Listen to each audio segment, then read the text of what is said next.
Pregunta. ¿Cómo debe lidiar un cristiano con los sentimientos de culpa, en cuanto a los pecados pasados, ya sean antes o después de la salvación? Respuesta. Todos hemos pecado, y una de las consecuencias del pecado es la culpa. Podemos estar agradecidos por los sentimientos de culpa, porque estos nos llevan a buscar el perdón.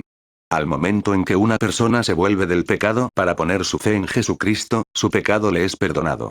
El arrepentimiento es parte de la fe que conduce a la salvación, Mateo 3, 2. 4, 17. Hechos 3, 19. En Cristo, aún los pecados más viles son purificados, ver en 1 Corintios 6, 9, 11 la lista de hechos perversos que son perdonados. La salvación es por gracia, y la gracia perdona. Aún después de que una persona es salva, cometerá pecados. Cuando lo hace, Dios aún promete el perdón. Hijitos míos, estas cosas os escribo para que no pequéis. Y si alguno hubiere pecado, abogado tenemos para con el Padre, a Jesucristo el justo. 1 de Juan 2, 1. La liberación del pecado, sin embargo, no siempre significa liberación de los sentimientos de culpa. Aun cuando nuestros pecados son perdonados, todavía los recordaremos. También, tenemos un enemigo espiritual llamado el acusador de nuestros hermanos en Apocalipsis 12, 10, quien nos recuerda incesantemente nuestras fallas, faltas y pecados. Cuando un cristiano experimenta sentimientos de culpa, debe hacer lo siguiente. 1. Confesar todos los pecados conocidos y que no se hayan confesado. En algunos casos, los sentimientos de culpa son apropiados, porque la confesión es necesaria. Muchas veces, nos sentimos culpables porque somos culpables. Ver la descripción que hace David de la culpa y su solución en el Salmo 32, 3, 5. 2. Pedirle al Señor que le revele cualquier otro pecado que necesite ser confesado. Ten el valor de ser totalmente abierto y honesto ante el Señor. Examíname, oh Dios, y conoce mi corazón. Pruébame y conoce mis pensamientos. Y ve si hay en mí camino de perversidad. Salmo 139, 23, 24.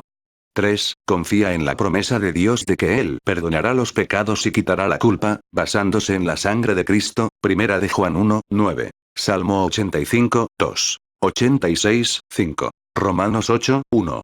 4. En ocasiones, cuando surgen los sentimientos de culpa sobre pecados ya confesados y abandonados, rechaza tales sentimientos como una culpa falsa. El Señor ha sido fiel a su promesa de perdonar.